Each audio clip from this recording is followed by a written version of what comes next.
Presiden Prabowo Subianto sebut program makan bergizi gratis tingkatkan ekonomi.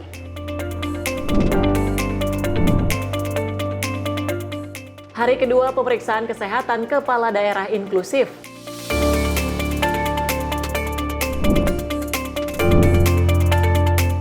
Pertandingan Persija dan Persib berakhir ricuh.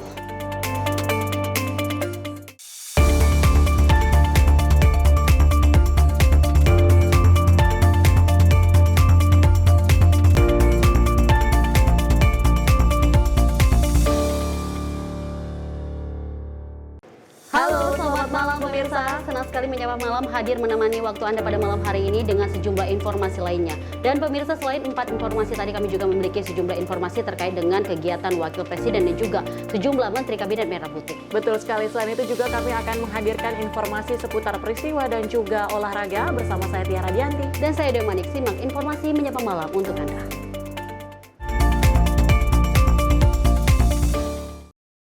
Kita awali informasi menyapa malam pemirsa. Presiden Prabowo Subianto mengungkap bahwa program makan bergizi gratis berperan penting dalam meningkatkan ekonomi masyarakat daerah. Presiden Prabowo juga menegaskan bahwa perekonomian Indonesia saat ini terkendali dengan inflasi terendah dan pertumbuhan ekonomi yang baik, meskipun masih ada tantangan yang harus dihadapi. Presiden Prabowo Subianto mengungkapkan bahwa program makan bergizi gratis merupakan salah satu program unggulan yang berkontribusi besar terhadap peningkatan ekonomi masyarakat di daerah. Pernyataan tersebut disampaikan usai rapat kabinet terbatas bersama Menteri Perekonomian Kabinet Merah Putih di Istana Kepresidenan Jakarta pada Senin siang. Kepala negara juga menyatakan bahwa perekonomian di Indonesia saat ini dalam kendali yang baik, dengan inflasi yang tercatat sebagai terendah di dunia. Selain itu, pertumbuhan ekonomi Indonesia pun berada di atas rata-rata global. Ketahanan ekonomi kita cukup tangguh. Masih banyak tantangan, masih banyak kesulitan, tapi kita mampu mengendalikan. Di bulan-bulan akan datang kita akan lihat semakin kuatnya perkembangan ekonomi kita. Tim redaksi Simpo TV melaporkan. Presiden Prabowo Subianto mewajibkan pengusaha menyimpan 100% devisa hasil ekspor SDA di Bank Indonesia mulai 1 Maret 2025. Kepala negara menyampaikan hal ini dilakukan guna mengoptimalkan SDA dan juga meningkatkan cadangan devisa untuk stabilitas rupiah. Presiden Prabowo Subianto mengumumkan kebijakan baru yang mewajibkan pengusaha untuk menyimpan 100% devisa hasil ekspor dari sektor sumber daya alam di Bank Indonesia efektif mulai 1 Maret 2025. Kebijakan ini bertujuan untuk mengoptimalkan pemanfaatan SDA Indonesia bagi kemakmuran bangsa dan meningkatkan cadangan devisa yang berujung pada stabilitas rupiah. Pemerintah menetapkan bahwa kewajiban penempatan devisa hasil ekspor sumber daya alam dalam sistem keuangan Indonesia akan ditingkatkan menjadi 100% dengan jangka waktu 12 bulan sejak penempatan. Dalam rekening khusus DHE SDA di dalam bank-bank nasional. Pemanfaatan sumber daya alam Indonesia harus dioptimalkan untuk kemakmuran bangsa dan rakyat, baik melalui pembiayaan pembangunan, perputaran uang di dalam negeri, peningkatan cadangan devisa, stabilitas nilai tukar. Aturan ini tercantum dalam Peraturan Pemerintah Nomor 8 Tahun 2025 yang berlaku untuk sektor pertambangan, perkebunan, kehutanan, dan perikanan, dengan pengecualian sektor minyak dan gas bumi. Kepala negara juga memperkirakan kebijakan ini akan menambah devisa hasil ekspor Indonesia sebanyak 80 miliar dolar Amerika Serikat pada tahun 2025. Tim redaksi Simpo TV melaporkan. Sementara itu pemirsa, Wakil Presiden Gibran Rakabuming Raka meninjau langsung pelaksanaan program cek kesehatan gratis di 3 puskesmas di Jakarta pada Senin pagi. Tinjauan Wapres tersebut dalam rangka mengawal arahan Presiden Prabowo Subianto agar program cek kesehatan gratis berjalan dengan baik dan tepat sasaran. Wakil Presiden Gibran Rakabuming Raka meninjau langsung pelaksanaan cek kesehatan gratis di 3 puskesmas sekaligus. Di antaranya Puskesmas Kecamatan Kemayoran, Puskesmas Johar Baru, dan Puskesmas Kecamatan Cempaka Putih, Jakarta Pusat. Dalam tinjauannya, Gibran menekankan pentingnya deteksi dini mengenai persoalan berbagai penyakit bagi masyarakat, sehingga nantinya penyakit tak berkembang lebih serius dan pengobatan dapat dilakukan secara optimal. Salah satu puskesmas di Samarinda, hari ini kita ada 3 lokasi yang kita cek untuk memastikan program prioritas dari Pak Presiden bisa berjalan dengan baik. Di 3 lokasi ini saya lihat pelayanan sudah cukup baik. Kita pastikan vaskes, nakesnya siap semua. Dan sekali lagi pemeriksaan kesehatan ini sangat penting karena sebagai langkah untuk deteksi awal, sehingga nanti ke depan kita bisa memonitor obat-obat apa saja yang nanti dibutuhkan, dan harapannya nanti ke depan biar warga masyarakat angka harapan hidupnya bisa lebih tinggi, dan kita dorong terus warga untuk memanfaatkan program ini. Sekali lagi ini gratis, dan tadi sudah kami cek juga di 3 puskesmas, sekiranya warga yang belum bisa mendaftar lewat aplikasi masih dilayani secara manual. Jadi tenang saja, semuanya dilayani. Wapres juga mengimbau agar masyarakat tak ragu untuk datang ke puskesmas dan melakukan pemeriksaan secara berkala, terlebih dengan adanya cek kesehatan gratis ini, diharapkan angka pencegahan penyakit dapat meningkat. Dari Jakarta, tim Sinpo TV melaporkan. Presiden Prabowo Subianto memaparkan 8 kebijakan untuk dorong pertumbuhan ekonomi di kuartal 1 tahun 2025 dari makan bergizi gratis, THR, dan Bansos. Menurut Prabowo, kebijakan ini bertujuan untuk mendorong pertumbuhan ekonomi, meningkatkan kesejahteraan rakyat dan juga daya saing Indonesia. Dalam pernyataan resmi Presiden Prabowo mengenai kewajiban penyimpanan devisa hasil ekspor sumber daya alam di Indonesia yang disampaikan pada Senin 17 Februari di Istana Kepresidenan Jakarta, Presiden Prabowo mengumumkan 8 kebijakan strategis yang akan mendorong pertumbuhan ekonomi Indonesia pada kuartal pertama 2025. Kebijakan ini meliputi peningkatan UMP, optimalisasi penyaluran bansos, pencairan THR, diskon tarif transportasi dan pangan, serta program makan bergizi gratis. Saudara-saudara sekalian, dalam kuartal pertama tahun ini, kebijakan-kebijakan yang mendorong pertumbuhan ekonomi, pertama, hasil kebijakan kenaikan UMP 2024. 2. Optimalisasi penyaluran bansos di bulan Februari dan Maret 2025. 3. Pencairan THR bagi ASN dan pekerja swasta di bulan Maret 2025. 4. Stimulus pada bulan Ramadan, yaitu A. Diskon harga tiket pesawat, B. Diskon tarif tol, C. Program diskon belanja, D. Program pariwisata mudik lebaran, E. Stabilitas harga pangan. 5. Paket stimulus ekonomi, A. Diskon tarif listrik, B. PPN DTP pembelian properti dan otomotif, C. PPN BM DTP otomotif, elektronik vehicle dan hibrida, D. Subsidi pajak DTP motor listrik, E. PPH DTP sektor padat karya. 6. Optimalisasi program makan bergizi gratis. 7. Optimalisasi penyaluran KUR.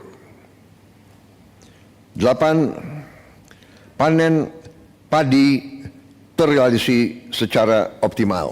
Selain itu, kebijakan lain termasuk paket stimulus ekonomi, peningkatan ketahanan pangan dan energi, konsolidasi BUMN dalam dana investasi nasional Danantara, serta fasilitas likuiditas pembiayaan perumahan. Kebijakan lainnya juga mencakup pengembangan industri, kemudahan berusaha, dan pembentukan bank emas. Dalam hal yang sama, Presiden Prabowo juga mengungkapkan kebijakan terkait devisa hasil ekspor SDA yang wajib disimpan di bank dalam negeri. dalam upaya Indonesia bergabung dengan BRICS serta penyelesaian kerjasama internasional lainnya. Tim redaksi Sinpo TV melaporkan. Menteri ATR BPN Nusron Wahid menyerahkan 5 sertifikat HGB kepada masyarakat Kampung Nelayan Komplek Bermis, RW 11, Kecamatan Penjaringan, Jakarta Utara pada Minggu 16 Februari 2025. Sertifikat dalam bentuk elektronik ini merupakan sertifikat HGB di atas hak pengelolaan nomor 54 Jakarta Utara yang dimiliki pemerintah Provinsi DKI Jakarta.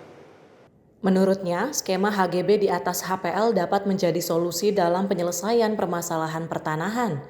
Sementara itu, Kepala Kantor Wilayah BPN Provinsi DKI Jakarta Alen Saputra mengungkapkan bahwa total bidang tanah di atas HPL nomor 54 Jakarta Utara terdapat sebanyak 687 bidang.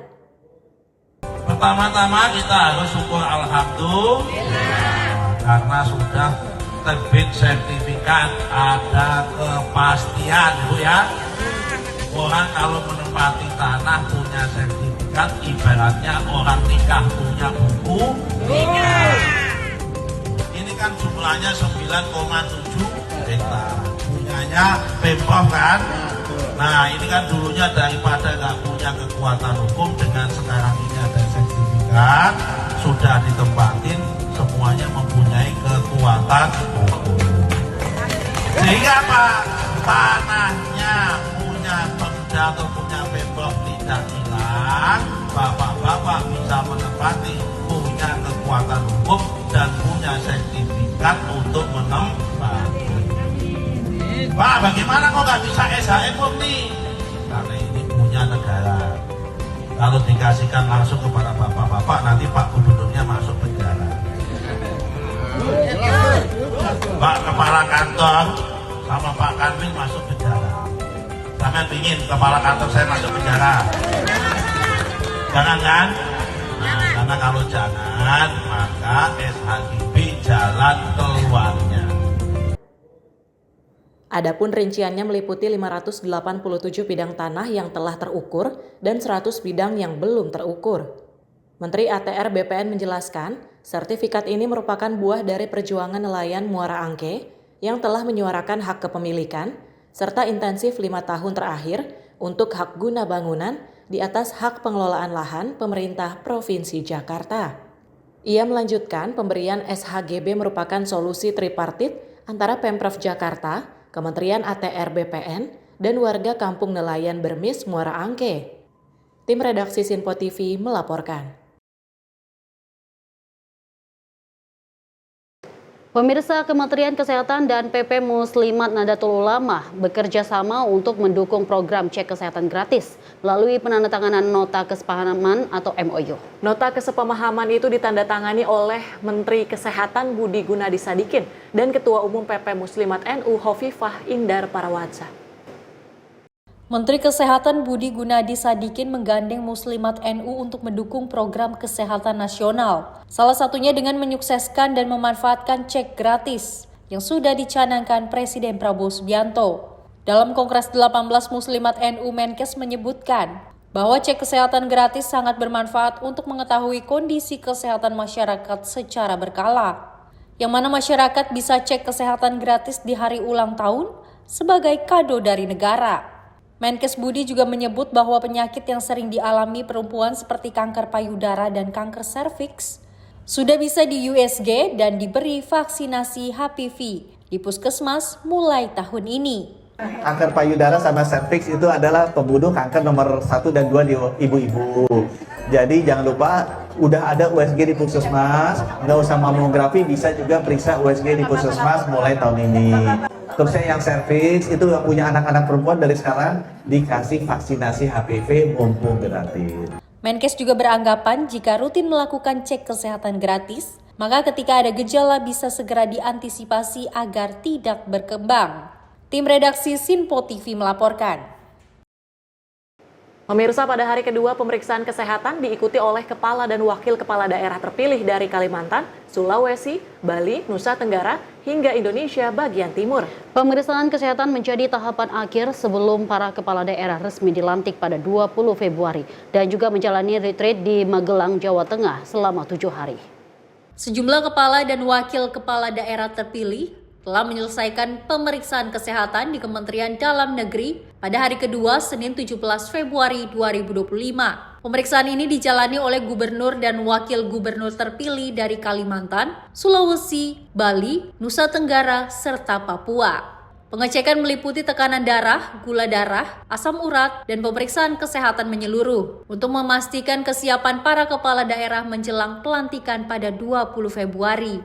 Sejumlah gubernur terpilih seperti Gubernur Kalimantan Tengah Sugianto Sabran, Gubernur Kalimantan Tengah Muhyiddin, Gubernur NTB Muhammad Iqbal, Gubernur Bali Iwayan Koster, dan Gubernur Sulawesi Utara Julius Selvanus terlihat mengikuti seluruh tahapan pemeriksaan pada sesi pertama yakni pagi hari. Kemudian Gubernur Maluku Utara Serly Jowanda menyelesaikan pemeriksaan kesehatan pada sesi ketiga di sore hari. Meskipun dari hasil pemeriksaan, Serly mengungkapkan terdapat sedikit peningkatan pada kolesterol. Puji Tuhan, hasilnya baik, semuanya dalam keadaan normal, tekanan darah, gula darah, semuanya normal, ada kolesterolnya agak tinggi dikit, sering makan mungkin ya, harus dijaga makannya. Persiapannya olahraga biar fit ya, dan semua kebutuhan seragam perlengkapan lainnya sudah disiapkan dengan baik.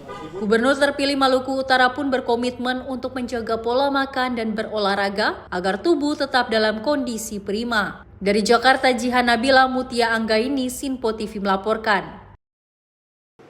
Pemirsa, jangan kemana-mana, kami akan hadirkan informasi di antaranya. Hovifah Emil lakukan tes kesehatan di Kemendagri. Tetap di Menyapa Malam Sinpo TV.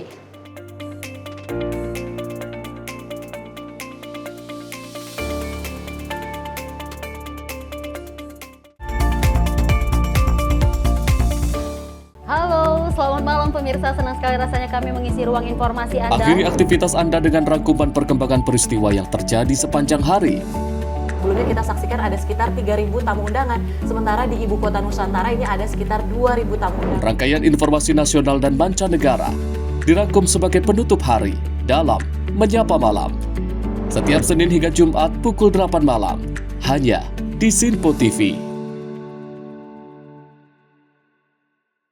Halo, selamat pagi pemirsa Sinpo TV. Selamat pagi Andi. Selamat pagi, Fes. Beragam informasi terbaru hadir menemani Anda sebelum memulai hari. Itu memang dari Menteri Perhubungan juga mendukung, Betul. dari Menteri Keuangan juga mendukung, dan kita sebagai masyarakat pun juga Harus mendukung. Mengangkat isu yang tengah menjadi pembicaraan paling hangat. Semarakan pagi Anda bersama Menyapa Pagi. Setiap Senin hingga Jumat pukul 6 pagi. Hanya di Sinpo TV.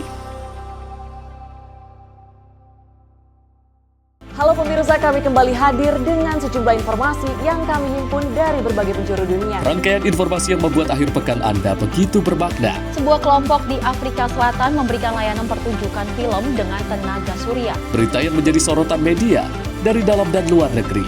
Kami hadirkan untuk menemani pekan Anda dalam Sinpo Dunia Sepekan. Sabtu dan Minggu pukul 9 pagi. Hanya di Sinpo TV.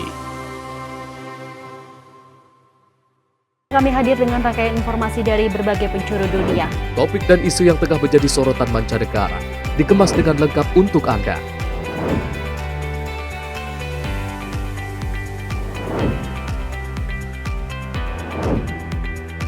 Peristiwa penting yang terjadi dari berbagai belahan dunia kini hadir dalam Sinpo Dunia. Setiap Senin hingga Jumat pukul 7:30 malam hanya di Sinpo TV.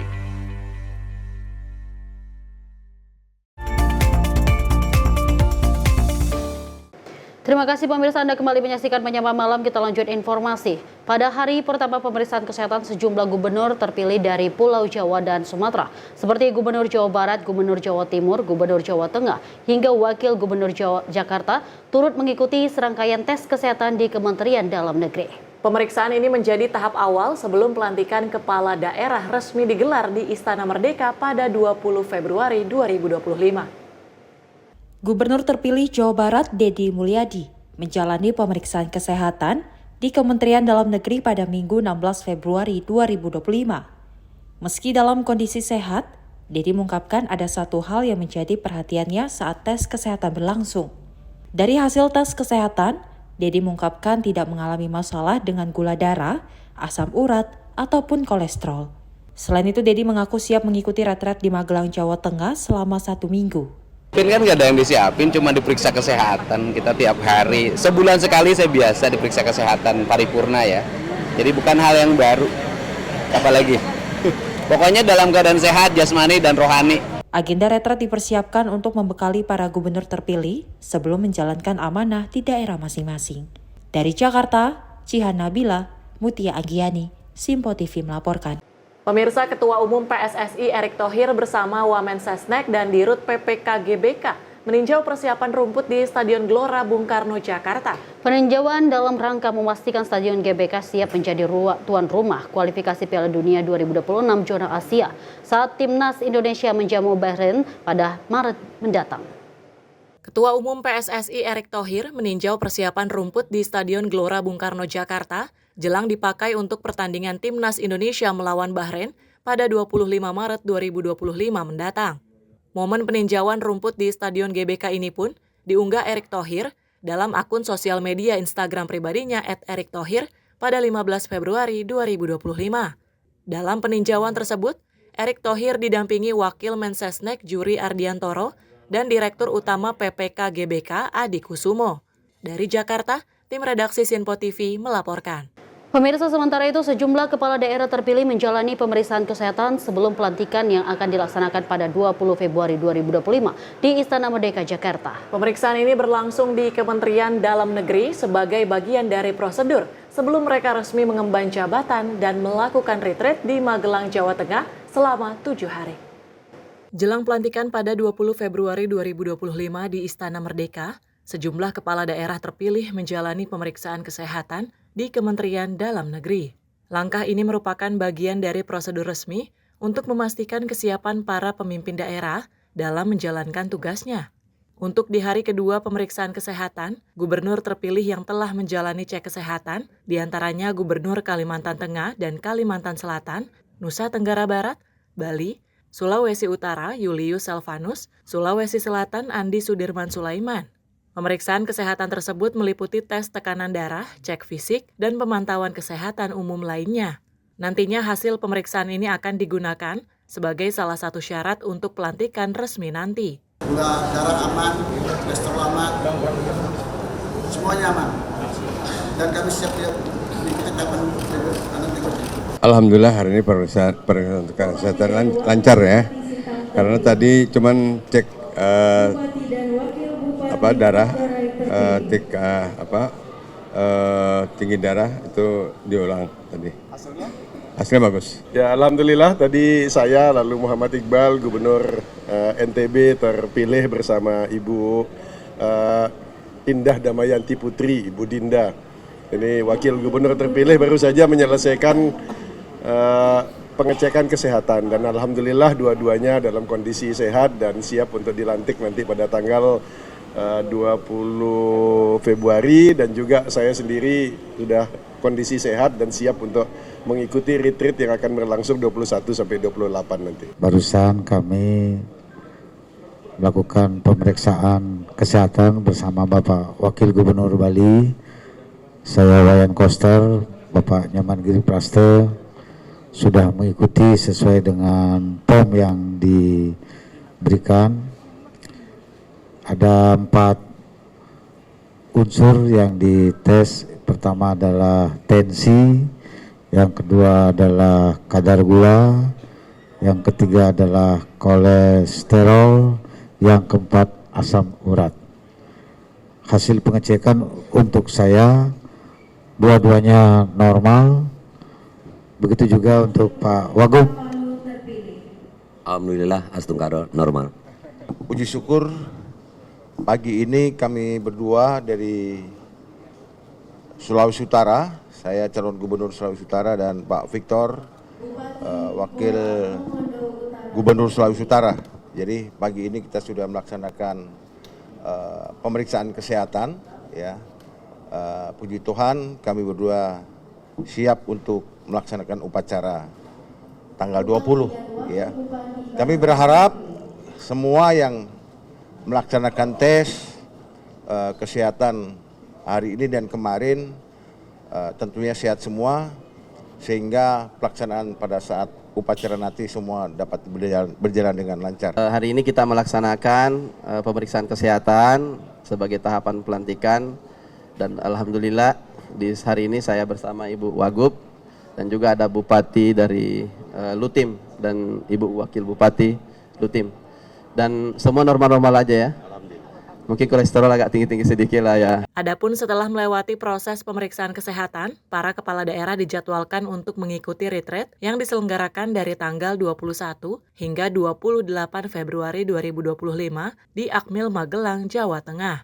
Retreat juga bertujuan menjadi momen untuk memperkuat komitmen dan koordinasi dalam menjalankan tugas mereka ke depan.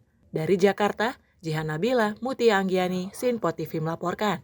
Wakil DPR RI Saan Mustopha memastikan tidak ada kenaikan uang kuliah tunggal atau UKT imbas dari efisiensi yang dilakukan pemerintah. Hal itu dikarenakan pemerintah telah memprioritaskan program pendidikan nasional dan tidak adanya pemangkasan di program tersebut.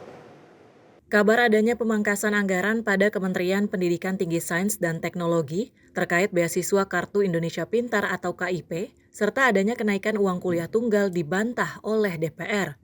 Wakil Ketua DPR Saan Mustopha mengatakan, DPR dan pemerintah telah memastikan tidak akan ada kenaikan uang kuliah tunggal atau UKT pada tahun 2025.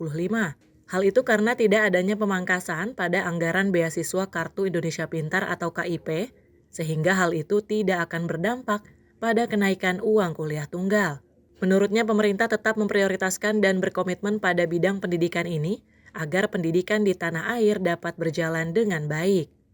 Kemarin kan DPR sama pemerintah, DPR diwakili pimpinan DPR, pemerintah diwakili Menteri Keuangan, sama Wamennya, ada juga Menseknek, itu sudah disampaikan tidak akan ada pemotongan terkait dengan soal tadi ya, KIP yang untuk mahasiswa. Secara otomatis tidak akan ada kenaikan UKT kalau dilihat dari ini, karena terkait dengan pendidikan itu pemerintah tetap berkomitmen agar pendidikan ini bisa berjalan dengan baik. Jadi diharapkan kampus-kampus itu nanti tidak ada yang namanya kenaikan terkait dengan soal UKT, karena pemerintah sudah mempersiapkan semuanya. Sebelumnya dikabarkan kebijakan efisiensi yang dilakukan oleh pemerintah pada kementerian dan lembaga turut berdampak juga pada Kementerian Pendidikan Tinggi Sains dan Teknologi, yang mana di dalamnya terdapat dana terkait beasiswa Kartu Indonesia Pintar yang selama ini telah dianggarkan oleh pemerintah untuk lebih dari 1 juta mahasiswa penerima beasiswa tersebut. Yang mana apabila dana tersebut mengalami pemangkasan, maka juga akan berdampak pada besaran UKT yang dibebankan kepada mahasiswa. Dari Jakarta, Max Diomalau, Tim Liputan Sinpo TV. Pemirsa, pengurus DPD Perbarindo DKI Jaya dan sekitarnya ini melakukan kunjungan kerja ke BPR Kanti di Bali selama 3 hari sejak 14 hingga 16 Februari 2025. Kunjungan kerja tersebut dilakukan dalam rangka menjalin soliditas dan hubungan baik antara DPD Perbarindo DKI Jaya dan sekitarnya bersama BPR Kanti. Pengurus Perbarindo dan Ketua Komisariat DPD DKI Jaya dan sekitarnya melakukan harmonisasi dan kunjungan kerja ke BPR Kanti di Denpasar, Bali pada Jumat 14 Februari hingga Minggu 16 Februari 2025. Ketua DPD Perbarindo DKI Jaya, Henry Palti Tambunan mengatakan, kunjungan kerja itu dilakukan dengan tujuan menambah wawasan dan mencontoh program yang dilakukan oleh BPR Kanti dalam membangun soliditas antara pengurus dan komisariat. Hal serupa juga disampaikan oleh Dewan Pengawas Ricardo Simatupang yang menyampaikan bahwa kerjasama yang baik dapat terjalin dengan adanya kekompakan dan rasa saling percaya. Sehingga dengan adanya kunjungan kerja tersebut diharapkan dapat terjalin kekompakan dan kerjasama yang lebih baik lagi. Baik itu kerjasama antara BPR Kanti dengan DPD Perbarindo DKI maupun dengan daerah lainnya.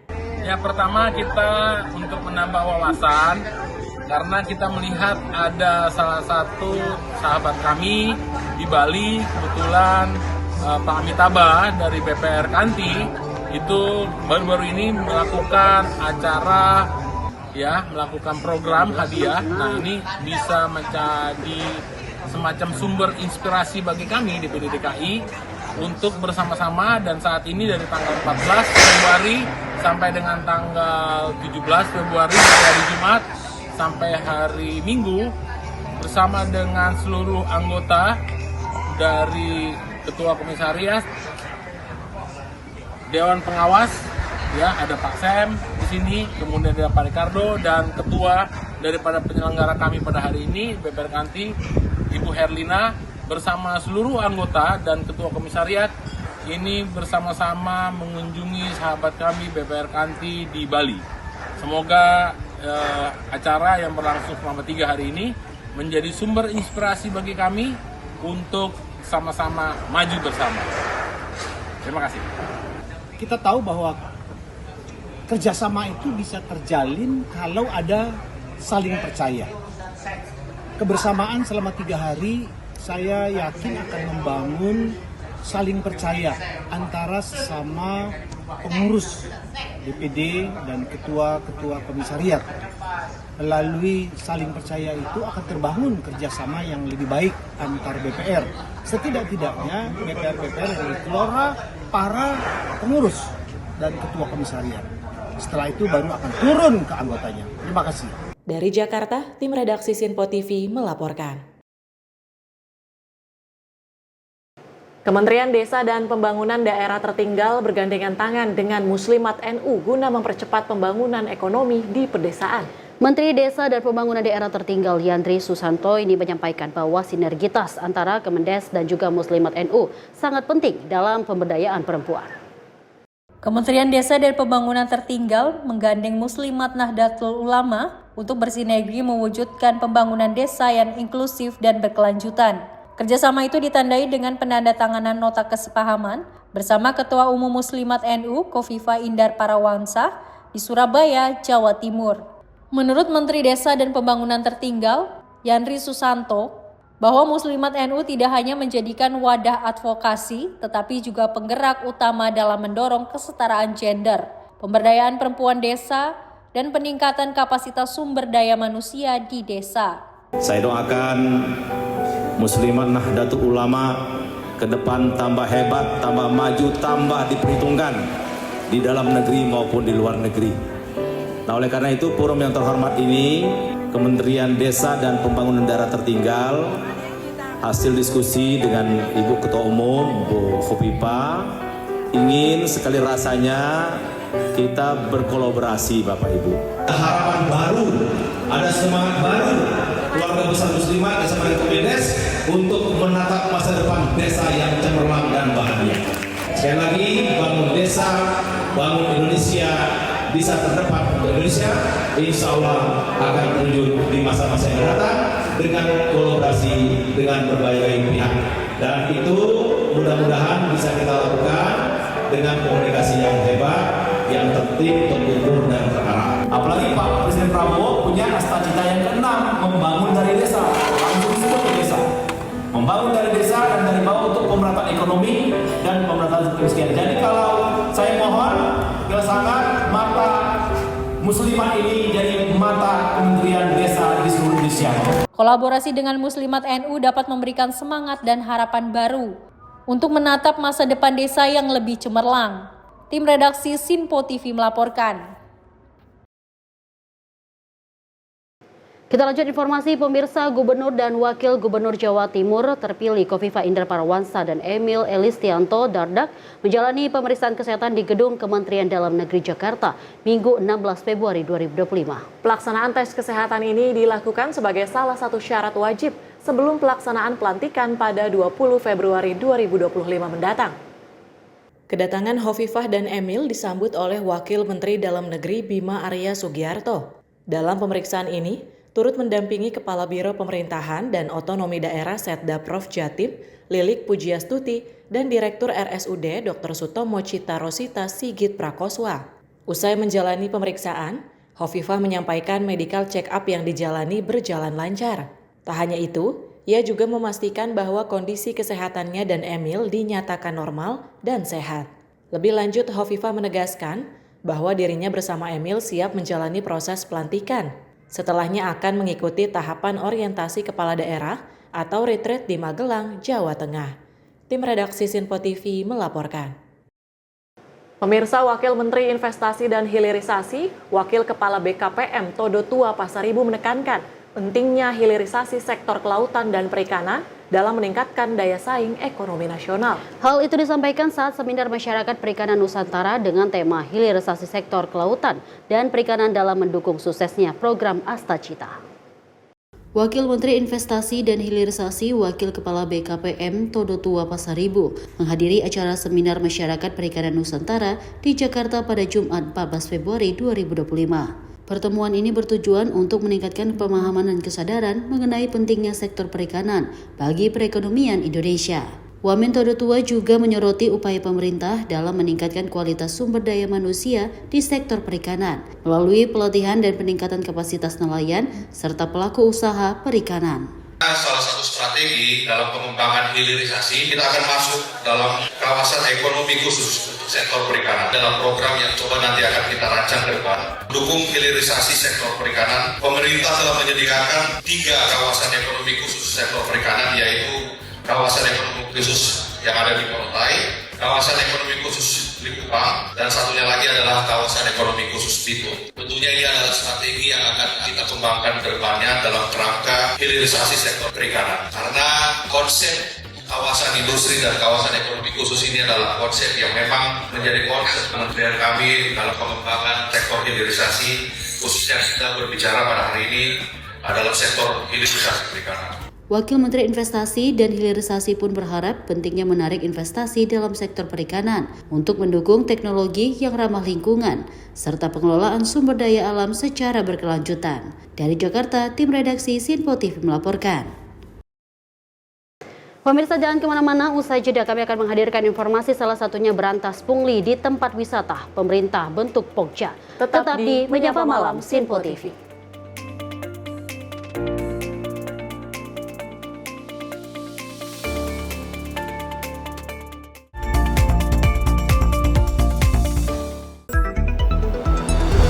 Jadilah yang pertama mengetahui perkembangan terkini seputar informasi dari lembaga parlemen. Punya data nasional, tidak ada satupun backup berarti kan?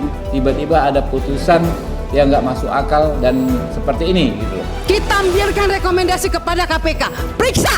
Kami hadirkan informasi paling akurat untuk mengawal setiap informasi dalam rapat komisi dan paripurna. Tentunya bersama saya Andi Rezaldi yang telah kami rangkum dalam program Sinpo Parlemen. Saya Arif Rifani. Saksikan Sinpo Parlemen setiap Sabtu pukul 6 pagi hanya di Sinpo TV. Pemirsa, Sinpo TV kembali hadir menemani Anda dengan berbagai informasi yang telah kami rangkum dalam sepekan. Sajian lengkap informasi sepekan kami hadirkan untuk Anda. Badan Legislasi DPR menemui masa unjuk rasa di depan gedung DPR RI Senayan, Jakarta. Menemani akhir pekan Anda bersama keluarga dengan rangkuman berita menyeluruh dalam Sinpo Sepekan setiap minggu pukul 6 pagi hanya di Sinpo TV.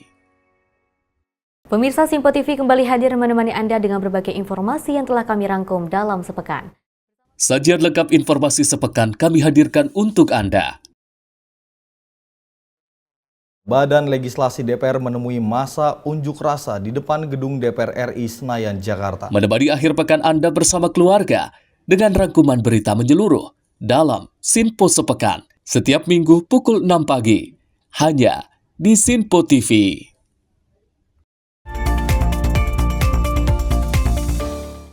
Terima kasih pemirsa, Anda masih menyaksikan Menyapa Malam. Informasi kami lanjutkan. Usai evaluasi pada praktik pungli di kawasan wisata tanah air, pemerintah akan membentuk kelompok kerja guna menangani pungli yang terjadi hingga kini. Di mana pembentukan ini dilakukan oleh Kementerian Pariwisata bersama Kementerian Dalam Negeri agar memberi penyamaan bagi calon wisatawan dalam perwisata. Wakil Menteri Pariwisata Niluh Puspa mengungkapkan bakal membentuk kelompok kerja untuk mengatasi maraknya praktik pungutan liar di sejumlah kawasan wisata di tanah air. Pembentukan ini dilakukan pemerintah pasca evaluasi penanganan praktik pungli pada momen libur Nataru lalu, sehingga dapat memberi kenyamanan dan kemudahan bagi masyarakat untuk mengakses destinasi wisata yang ada. Melalui pembentukan Pokja ini, Niluh berharap tidak akan terjadi kembali isu pungli seperti yang terjadi pada waktu-waktu lalu, serta telah berkoordinasi dengan menteri terkait. Oke, ini kan kita masih mau bicara dulu dengan Kemendagri, tapi ini kan sudah dibahas ya dengan Kemendagri, mudah-mudahan bisa segera pada saat libur Lebaran sudah tidak ada lagi isu-isu pungli seperti yang terjadi kemarin waktu Nataru begitu. Mudah-mudahan ini bisa segera ya kita selesaikan, kita akan segera, Bu Menteri juga akan segera bertemu dengan Pak Menteri Dalam Negeri Pak Tito untuk membahas soal ini. Atas pembentukan ini, pemerintah diharapkan mampu tegas dalam menangani isu pungli di sejumlah destinasi wisata tanah air, serta dapat meningkatkan potensi ekonomi lokal, serta meningkatkan daya tarik masyarakat terhadap kawasan wisata tanah air yang indah. Dari Jakarta, Max Azizul Hakim, Tim Liputan Sinpo TV. Kita masuk dengan peristiwa pemirsa, kawanan begal sadis merampas sepeda motor milik seorang wanita di Kota Bekasi, Jawa Barat. Pelaku sempat mengancam korban dengan senjata tajam. Para pelaku tidak menghiraukan teriakan korban, tetap membawa kabur sepeda motor milik korban.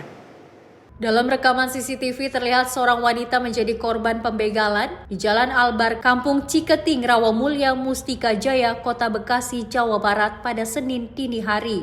Pelaku berjumlah 5 orang menggunakan 2 sepeda motor. Langsung memepet korban terjatuh. Dari motor langsung diserang menggunakan senjata tajam. Korban sempat teriak meminta tolong, namun para pelaku tetap merampas motor milik korban.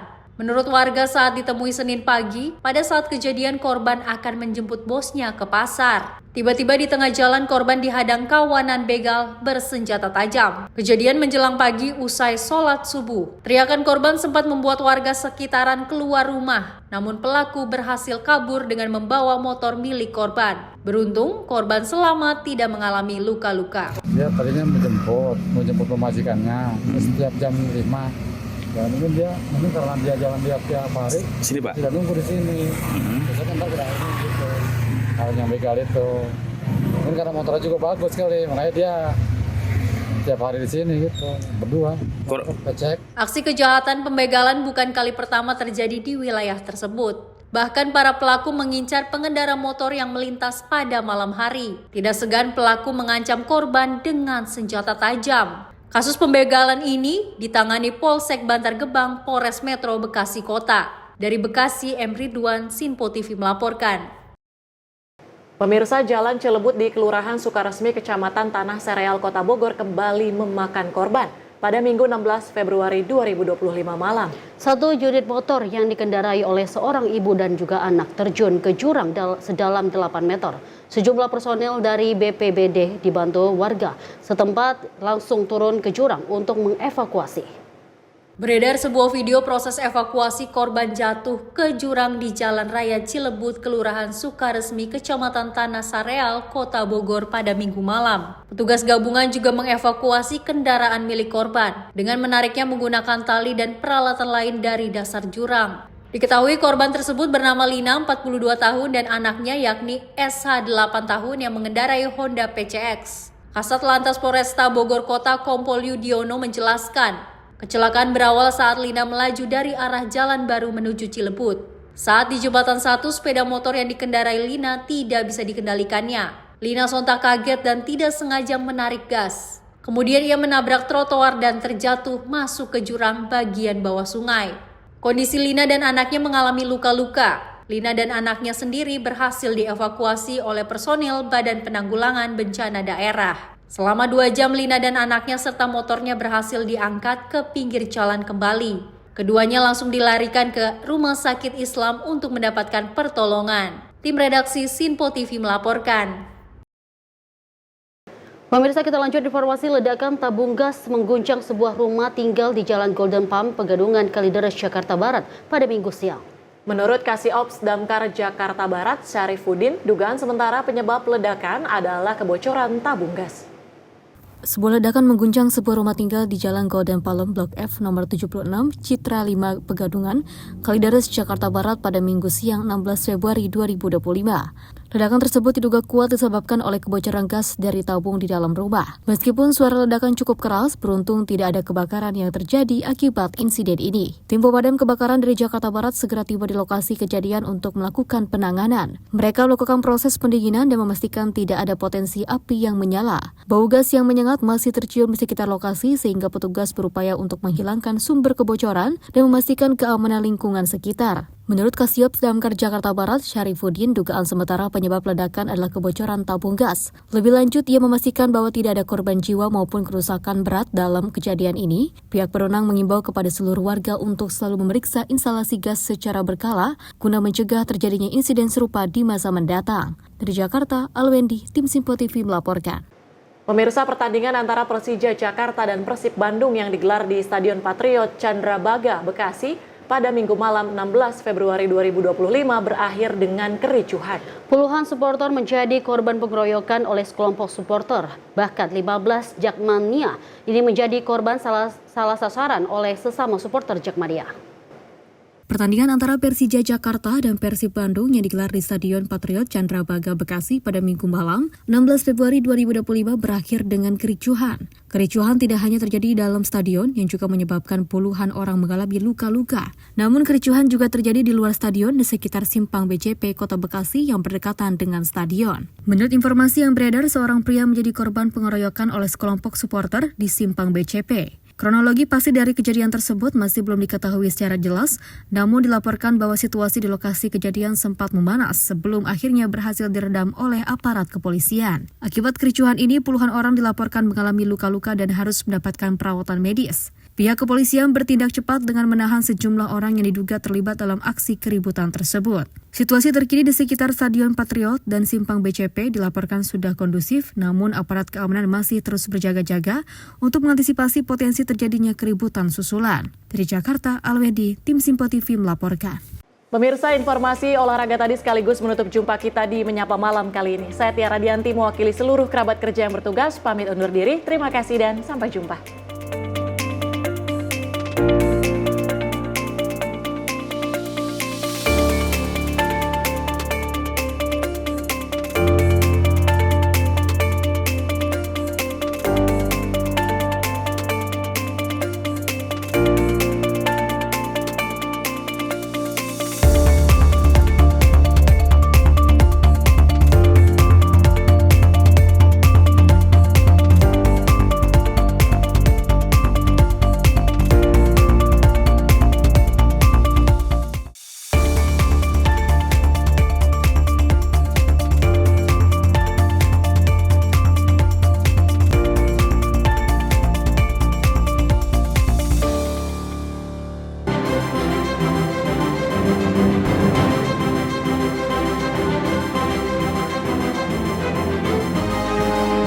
Simpo TV, News, Sport, Entertainment.